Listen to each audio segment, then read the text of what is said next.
Bwana Yesu asifiwe, Bwana Yesu asifiwe tena. Tunalihubiri neno lake ambalo ndilo ukombozi wa mataifa yote, kwa jina la Baba na la Mwana na la Roho Mtakatifu. Amina. Mwenyezi Mungu wa mbinguni apate kutubariki na kutuongoza katika kulihubiri na kulitangaza neno lake. Neno la Mungu linasema wanaofanywa wana ni wale waliompokea Yesu Kristo. Wanaofanyika wana ni wale waliompokea Yesu Kristo.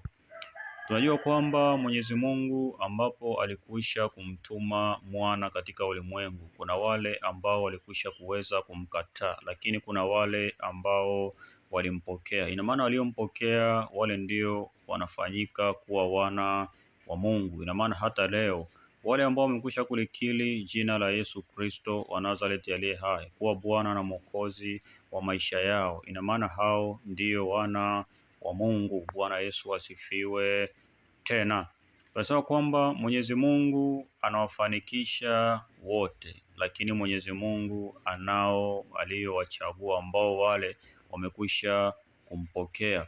Hivyo tukiongozwa na kitabu cha Yohana sura ya kwanza mstari wa 11 na wa 13, kinasema kwamba alikuja kwake wala walio wake hawakumpokea, bali waliompokea aliwapa uwezo wa kufanyika watoto wa Mungu, ndio wale waliaminio jina lake. Bwana Yesu asifiwe tena. Hivyo tunaangalia wale ambao walikwisha kumpokea Yesu Kristo, Mwenyezi Mungu aliwapa uwezo. Ina maana aliwapa uwezo wa nini? Uwezo wa kushinda mambo yote. Ina maana pale ambapo mwanadamu anakuwa amempokea Yesu Kristo, anapewa mamlaka. Ndio maana Mwenyezi Mungu alisema nitawapa funguo ambayo hiyo funguo litakalofungwa duniani na mbinguni limefungwa, litakalofungwa na mbinguni duniani limefungwa. Na maana ni mamlaka ya kufunga na kufungua. Bwana Yesu asifiwe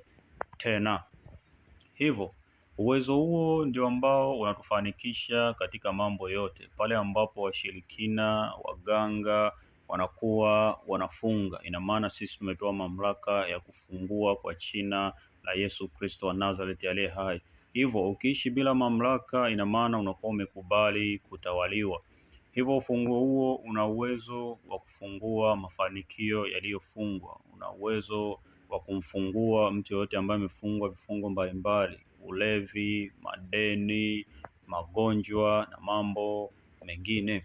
Hivyo ndani ya ufunguo kunayo nguvu, ambayo nguvu ndiyo ya Yesu Kristo wa Nazareti aliye hai. Ina maana katika hizo nguvu tunayaweza mambo yote, kama kitabu cha Wafilipi sura 4 mstari wa 13 kinavyosema, nayaweza mambo yote katika yeye anitiae nguvu. Bwana Yesu asifiwe tena. Na maana pale pote ambapo kuna kujaribiwa, Mwenyezi Mungu anamtia nguvu mwanadamu. Pale ambapo anakuwa amekata tamaa, anakumbushwa kwamba mwanadamu amepewa mamlaka. Bwana Yesu asifiwe tena. Hivyo kunao umuhimu wa kutii neno la Mungu pale ambapo tunakuwa tumempokea Yesu Kristo, ili tuweze kupewa hayo mamlaka, ambapo tukipewa mamlaka, magonjwa hakuna, manyanyaso hakuna, watu kututenga na kututukana hakuna. Bwana Yesu asifiwe tena. Tunajua kwamba pale ambapo tutakuwa hatujampokea Yesu Kristo, ndipo pale ambapo manyanyaso mengi yanakuja katika mwanadamu. Kuna namna ambavyo Mwenyezi Mungu amekwisha kutuweka pale ambapo tunakuwa ndani ya Yesu Kristo. Pale ambapo wanadamu wanakuwa wakituzalau na kututukana, tukiwa nje ya Yesu Kristo, maumivu lazima yatakuja.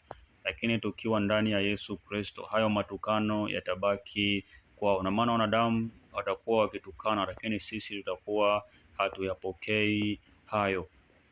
Hivyo wale ambao wanakuwa wamempokea Yesu Kristo, wale ambao wanakuwa wamempokea Yesu Kristo, wanayo kinga, wanayo nguvu, wanayo mamlaka ya kufungua mambo yote. Hivyo wale ambao wamemkataa Yesu Kristo, natambua kabisa hawa ni wana wa Ibilisi. Katika kitabu cha waraka wa kwanza wa Yohana sura 3 mstari wa 8 kinasema kwamba atendaye dhambi ni wa Ibilisi, kwa kuwa Ibilisi hutenda dhambi tangu mwanzo. Kwa kusudi hili mwana wa Mungu alizihirisha ili azivunje kazi za Ibilisi. Bwana Yesu asifiwe. Tena hivyo atazivunja kazi za Ibilisi kwa nani? Ni kwa mwanadamu, pale ambapo anakuwa amempokea Yesu Kristo. Tunatambua kwamba mwili wa mwanadamu ni hekalu la Roho Mtakatifu. Ina maana shetani hatumii kitu chochote kutenda dhambi zaidi ya kumtumia mwanadamu.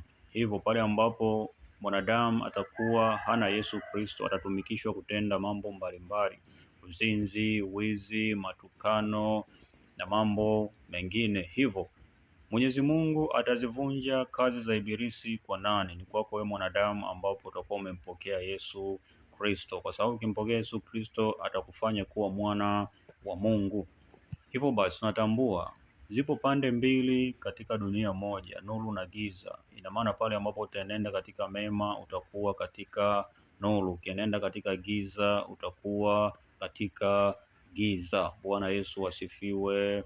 Tena hivyo basi mpokee Yesu Kristo ili uweze kufanyika mwana wa Mungu, kwa sababu kwake kuna uzima wa milele na mafanikio tele. Baada ya kusema hayo, sina mengi zaidi ya kusema Mwenyezi Mungu awalinde wote.